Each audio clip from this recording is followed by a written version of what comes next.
Ese hari igihe wari warigeze ubona ibintu nk'ibi mu buzima bwawe? Birashoboka cyane ko igisubizo cyawe ari oya. Birasa n'ibidasanzwe nk'ikintu wabona muri filime z'ubushakashatsi bw'ubutunzi bwahishwe. Nyamara ibi ni ukuri. Bibiliya ya Etiyopiya ni kimwe mu bitabo by'amayobera kandi byateje impaka zikomeye kurusha ibindi byabayeho. Ndetse igihugu cya Etiyopiya ubwacyo gikikijwe n'amayobera menshi atarasobanuka neza. Ariko iyo ni inkuru y'undi munsi. Etiyopiya ni kimwe mu bihugu bifite umuco wa kera cyane ku isi. Ni nacyo gihugu rukumbi muri Afurika kitigeze gikolonizwa. Kubera iyo mpamvu bavuga ko bashobora kugikurikirana inkomoko yabo kugeza kuri Hamu, umwe mu bahungu ba Nowa. Ibi byanashyigikiwe n'abahanga bamwe mu Buyahudi. Ariko iyi video ntiyibanda ku gihugu bwacyo, ahubwo ivuga ku byo gifite. Nibyo tugiye kuganiraho, kubera ko nta handi wasanga ibyegeranyo nk'ibi. Kandi subscribe, like na share ukomeze ubikurikire. Naho jye nitwa Emmanuel Iradukunda, mbahaye ikaze. Etiyopiya ibitse zimwe mu nyandiko za Bibiliya za kera cyane kurusha izindi zabonetse ku isi, ndetse zirusha ubukure na Bibiliya izwi cyane ya King James David. Uretse ibitabo 66 bigize Bibiliya King James, Bibiliya Etiyopiya ifite ibitabo 48 kandi ikubiyemo ibindi bitabo amadini menshi atagira. Iyi Bibiliya ikubiyemo inyandiko zo mu isezerano rya kera, inyandiko zo mu isezerano rishya, ndetse n'izindi nyandiko zitari zarigeze zigaragara ahandi. Ikindi gitangaje ni uko Abanya-Etiyopiya bari bafite izi nyandiko mbere y'uko Ubukristo bugera mu gihugu cyabo ku mugaragaro mu kinyejana cya 4. Mu yandi magambo, Ubukristo ntibwigeze muri Etiyopiya nk'idini ryazanywe n'abandi nk'uko byagenze mu bindi bihugu byinshi bwari busanzwe buhari. Kuva mu kinyejana cya 4, Etiyopiya yabaye igihugu cy'Abakristo. Umugenzi, umumonaki n'umuhanga mu mateka w'umunyamisiri witwa Cosmas Indicopleustes yanditse ko Etiyopiya ari igihugu cy'Abakristo igihe yisuraga hagati mu kinyejana cya 6. Yabonye uburyo abategetsi bayo bakinguraga imipaka bakakira impunzi nyinshi z'Abakristo zahungaga ibitotezo byakorwaga n'ubwami n'ingabo byarwanyaga Ubukristo. Hari amwe mu moko yo muri Etiyopiya amaze imyaka irenga 3500 asenga Imana y'Abakristo. Kubera iyo mpamvu bamwe bavuga ko itorero rya mbere rya Kristo ryateguwe neza ku isi atari Kiliziya Gatolika nk'uko benshi babyibwira, ahubwo ari Kiliziya ya Etiyopiya Orthodox izwi muri Etiyopiya nka Tewahedo. Iki gihugu kandi gifite bimwe mu bitabo bya mbere byanditswemo inkuru z'ubutumwa bwiza birimo n'amashusho, cyanditswe mu rurimi rwa Ge'ez, ururimi rwa kera rwa Etiyopiya. Iki gitabo kandi cyabonetse mu mwaka wa 2010 mu kigo cy'abamonaki kiri mu mpinga y'umusozi muri Etiyopiya, nk'uko bivugwa mu gitabo cya kera cya Etiyopiya cyitwa Kebla Nagasta. Mu kinyejana cya 10 mbere ya Yezu, umwamikazi wa Etiyopiya uzwi cyane nk'umwamikazi wa Sheba yagiye i Yerusalemu gushaka inama ku mwami Salomo wari uzwi cyane kubera ubwenge bwe.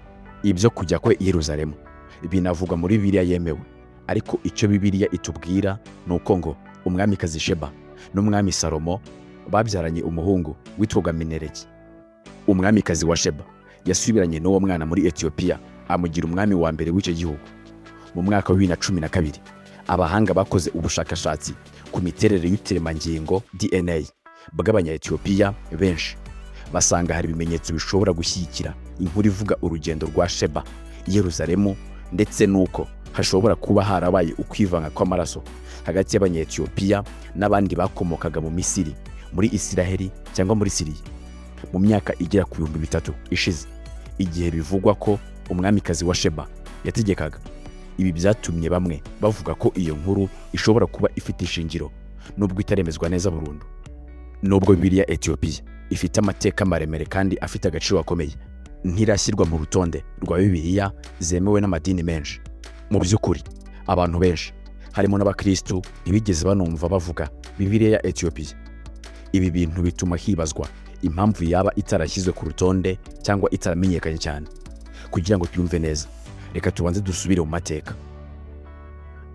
Bibiliya tuzi uyu munsi siko yari imeze mu bihe bya kera. Hariho kopi nyinshi zitandukanye ndetse n'uburyo bwinshi bwo gusobanura inyandiko zayo. Nk'uko tubizi, inyandiko za mbere za Bibiliya zanditswe mu rurimi rw'Igiheburayo mbere yo guhindurirwa mu zindi ndimi. Uwahinduye Bibiliya bwa mbere ayivanye mu giheburayo ayishyira mu kilatini ni mutagatifu Jerome. Niwe wakoze Bibiliya izwi nka Vulgate ahagana mu mwaka wa 400 nyuma ya Kristo. Vulgate kugeza ubu niyo Bibiliya y'ikilatini y'ingenzi. Yari igizwe n'ibitabo 27 by'isezerano rishya n'ibitabo 39 by'isezerano rya kera. Muri icyo gihe yitwaga Bibiliya y'Abaheburayo. Mu kinyejana cya mbere abantu benshi banditse ibitabo bivuga ku buzima bw'inyigisho za Yesu, ariko siko byose byari ukuri.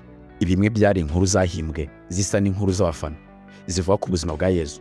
Ikibazo ni uko igihe ibyo bitabo byasohokaga abantu benshi babyemeraga nk'aho ari ukuri. Nta internet yari ihari yo kugenzura amakuru cyangwa gutahura ibinyoma. Nk'uko tubizi, amakuru y'ibinyoma akunze gukwirakwira vuba kurusha y'ukuri. Ushobora rero kwiyumvisha umubare munini w'izo nyandiko zitari ukuri n'ingaruka zari kugira ku bantu muri icyo gihe. Ibi byateje impungenge abayobozi ba mbere b'itorero rya Gikirisitu.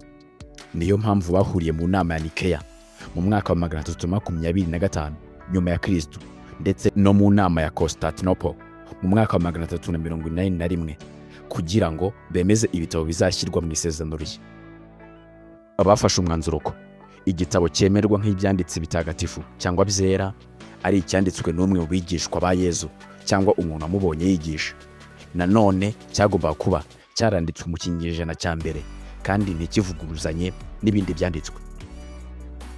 Nubwo Bibiliya yagiye ihindurwa inshuro nyinshi, impinduka zikomeye cyane zabaye mu gihe cy'ubwami bwa King James wa mbere. Nubwo Bibiliya ya Vulgate yari maze imyaka isaga 500 ikoreshwa, hari hakiriho kopi n'ubusobanuro bwinshi butandukanye bwa Bibiliya. Ibi byari byarahangayikishije umwami wari uri gutegeka icyo gihe. Mu myaka y'1600 King James yashakaga Bibiliya imwe yakemura amakimbirane y'amadini kandi igafasha gushimangira ubumwe bw'ubwami bwe. Mbibutsa ko tukiri kureba impamvu Bibiliya ya Ethiopia itigeze igaragara ndetse ntibirwa bagaciro kugera iki gihe, ku buryo abakristo batanayizi bategeze banayumva. Hari n'abapadiri bamusabye gukosora zimwe muri Bibiliya zari ziri gukwirakwizwa bavuga ko hari aho zari zarahinduwe nabi. Kugira ngo iki kibazo gikemuke, umwami yahisemo abahanga 47 ngo basuzume inyandiko zose za Bibiliya zari zihari. Abo bahanga bagabanyijwe mu matsinda 6, buri tsinda rikora igice cyaryo mu gihe cy'imyaka 7. Bakoraga bakurikiza amategeko akomeye kugira ngo birinde kubogama. Bakoresheje inyandiko zitandukanye n'ubundi buryo bwo kugereranya indimi za mbere kugira ngo basohore Bibiliya ihuye neza n'inyandiko z'umwimerere. Igihe abapadiri n'umwami basangaga ibisubizo by'ayo matsinda bisa kandi bihurirana, nubwo buri tsinda ryakoraga ukwaryo, ababyakiriye nk'ikimenyetso cy'uko Imana yabakoreyemo. Mu mwaka w'1611 hasohotse Bibiliya ya King James. Kubera ko icyo gihe uburyo bwo gucapa ibitabo bwari bumaze gutera imbere, yahise iba imwe muri Bibiliya yasomwe cyane ku isi. Ibyo byatumye Bibiliya King James kimwe na Vulgate ya mutagatifu Jerome ikuramo cyangwa idashyiramo ibitabo bimwe. Ari nabyo bituma Bibiliya ikoreshwa n'abakristo benshi muri iki gihe ifite ibitabo bike ugereranyije n'iya Ethiopia yakomeje kubibika.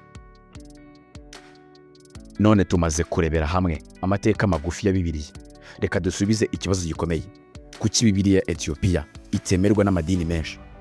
Hari impamvu zitandukanye zitangwa, ariko impamvu ikunze kuvugwa cyane nuko Bibiliya ya Ethiopia irimo ibindi bitabo byitwa Pseudepigrapha. Iri zina risobanura inyandiko zivugwaho ko zanditswe n'umuntu runaka nyamara atari we wazanditse, cyangwa se umwanditsi wazo akazitirirwa nk'umuntu wabayeho mbere kugira ngo zemerwe n'abandi. Mu migenzo myinshi y'Ubukristo, ibitabo bya Pseudepigrapha ntibyemewe nk'ibyanditswe byera. Ibitabo byinshi byakowe muri Bibiliya cyangwa ntibyemerwe ntibyari bizwi n'abanditsi n'abahanga mu bya teolojiya ko bitahumbitswe n'Imana. Hari abantu benshi babayeho mbere ya Yesu na nyuma ye banditse bimwe muri ibyo bitabo, kandi bamwe babikoranye imigambi yo kuyobya abantu. Urugero, tekereza umuntu wanditse igitabo uyu munsi avuga ko Cristiano Ronaldo atari umukinnyi mwiza muri football, Lionel Messi atari umukinnyi mwiza muri football, Kobe Bryant atari umukinnyi mwiza muri basketball. Abantu b'iki gihe bahita bamenya ko icyo gitabo kivuga ibinyoma, kandi umwanditsi agahura n'ibitekerezo byinshi bimunenga. ariko tekereza iyo gitabo kimaze imyaka 500 kibitswe. Abantu bazaba babayeho icyo gihe bashobora kugisoma bakacyizera, bibwira ko ibyo bivugwa muri icyo gitabo ari ukuri. Niyo mpamvu nk'uko bamwe mu babivuga, abanditsi ba Bibiliya bakuyemo inyandiko babonaga zishobora kuyobya abantu mu bihe bizaza. Ndetse na Bibiliya Ethiopia ubwayo ifite canons abiri, canons nini, border canon, na canon ntoya na low canon. Mbere yo kubisobanura, reka tubanze tumenye icyo canon bisobanura. Canon ni urutonde cyangwa ihame rizemerwa nk'urugero cyangwa igipimo cyo gucira abantu urubanza. Muri Bibiliya, canon ni urutonde rw'ibitabo byemewe nk'ibyanditswe bitagatifu cyangwa byera. Canon nini ya Ethiopia niyo izwi cyane kandi igizwe n'ibitabo 81. Muri yo harimo ibitabo nka Enoch, Jubile, ibitabo 3 bya Maccabees, urwandiko rwa Clement, ibitabo 4 bya Synodos n'ibindi byinshi. Ibi bitabo nibyo iyi video yibanzeho cyane. Rundi ruhande hari canon nto yavuguruwe ku ngoma y'umwami Haile Selassie. Yatangaje ko ariyo Bibiliya ya Ethiopia yemewe kandi yuzuye ku mugaragaro. Impamvu uyu mwami yabikoze ntiyayisobanuye kugira ngo hirindwe impaka, ahubwo ashishikariza abantu kwikorera ubushakashatsi. Canon nto ifite ibitabo 72 gusa. Canon nini ikubiyemo ibitabo byose biri muri canon nto, ikongeraho n'ibindi. Nyamara canon nini ntiyongeye gucapwa kuva mu ntangiriro z'ikinyejana cya 20. Ibi ubwabyo byatumye havuka impaka no kutumvikana, kuko no muri Ethiopia ubwayo habayeho uburyo bubiri butandukanye bwa Bibiliya. Bibiliya ya Ethiopia igaragaza uburyo urutonde rw'ibitabo bya Bibiliya rwagiye ruhinduka uko imyaka yagiye ishira. Mu by'ukuri Bibiliya si igitabo kimwe gusa, ahubwo ni ikusanyirizo ry'inyandiko nyinshi zanditswe mu bihe bitandukanye n'abanditsi batandukanye. Aho niho havuye impaka nyinshi, kuko amadini atandukanye yagiye yemera cyangwa yanga ibitabo runaka bitewe n'imyemerere n'inyigisho zayo. Urugero, Bibiliya ikoreshwa cyane muri iki gihe yakusanyijwe kandi itunganywa cyane hagati y'ikinyejana cya 4 n'icya 5 nyuma ya Kristo. Muri icyo gihe ubukristo bwo muri Ethiopia bwari bwaramaze gutandukana mu myemerere no mu migenzereze n'ubukristo bwo mu Burayi no mu bindi bice byo hafi y'inyanja Mediterane.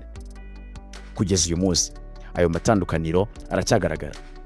Bibiliya ya Ethiopia ifitanye byinshi ihuriyeho na Bibiliya ya Kiliziya Gatolika n'iya Kiliziya ya Orthodox, ariko ifite n'ibindi bitabo byiyongera cyane cyane mu Isezerano rya Kera. Abashakashatsi benshi bemeza ko ibyo bitabo byanditswe mu binyejana bike bya nyuma mbere y'ivuka rya Yezu, hagati y'isozwa ry'Isezerano rya Kera n'itangira ry'Isezerano rishya. Hari n'ibindi bitabo byongewe ku mpera z'Isezerano rishya, bikaba ahanini bivuga ku mateka n'imimerere ya Kiliziya ya Ethiopia. Indi mpamvu ituma Bibiliya ya Ethiopia itamenyekana cyane ni ururimi yanditswemo. Yanditswe mu rurimi rwa Ge'ez, ururimi rwa kera rukoreshwa cyane mu mihango ya Kiliziya ya Ethiopia, kandi abantu bake nibo bakiruvuga cyangwa bakirusoma muri iki gihe. Kubera kubura ubuhinduzi bwinshi mu zindi ndimi no kuba ifite imigenzo yihariye, ntiyigeze imenyekana cyane hanze ya Ethiopia. Hari indi mpamvu ikunze kuvugwaho cyane ijyanye na politiki. Hari abemeza ko mu ntangiriro z'ubukristo bamwe mu bayobozi b'ubwami bw'Abaroma bari bahangayikishijwe cyane no gukomeza ubutegetsi bwabo kuruta guteza imbere ukwizera. Niyo mpamvu bavuga ko hari inyandiko zimwe zitajyanaga n'ibyo bashakaga kwigisha zasigajwe inyuma cyangwa ntizemererwe kwinjizwa muri Bibiliya. Hari n'inkuru ivuga ko umwe mu bayobozi ba Kiliziya i Roma yigeze gutegeka ko izo nyandiko zisenywa, ariko bivugwa ko hari abapadiri bazihishe mu bibindi hafi y'inyanja y'umunyu DDC, ari naho nyuma habonetse inyandiko za DDC Scrolls mu myaka y'1940. Bamwe bavuga ko ibyo bishobora gusobanura impamvu hari itandukaniro hagati ya Bibiliya ya Ethiopia n'izindi Bibiliya zikoreshwa cyane, ariko ibi bikomeje kugibwaho impaka n'abashakashatsi kandi si bose babyemeranyaho. Mu myaka ya vuba abantu benshi batangiye kongera gushishikarizwa na Bibiliya ya Ethiopia no kuyikoraho ubushakashatsi kugira ngo bamenye amateka yayo n'icyayigize umwihariko. Kiliziya ya Ethiopia nayo yakomeje gukora ibishoboka byose kugira ngo abantu benshi bayisome, harimo kuyihindurira mu zindi ndimi no gushyigikira ubushakashatsi bushingiye ku mateka. Ku giti cyanjye mbona bitangaje kuba iyi Bibiliya yararokotse ibihe byinshi bikomeye. Yarokotse ibitero bitandukanye igihugu cya Ethiopia cyahuye nabyo, harimo intambara n'ibitero by'Abataliyani, ndetse inarokoka inkongi y'umuriro yigeze kwibasira imwe muri za monasteri mu myaka y'1930 aho yari ibitswe.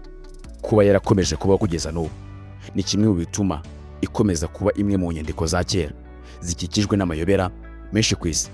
Nahazoreje kubera ko nta handi wasanga ibyegeranyo nk'ibi by'ubushakashatsi utasanga ahandi, kandi subscribe ukomeze ubikurikire ntibizajye bigucika, ukanze no kunzogera, like na share usangiza abandi, hanyuma ukomeze ugire ubumenyi bugezweho. Naho njye mwabanye muzanabana mu bindi biganiro. Nitwa Emmanuel Iradukunda, ndabashimiye.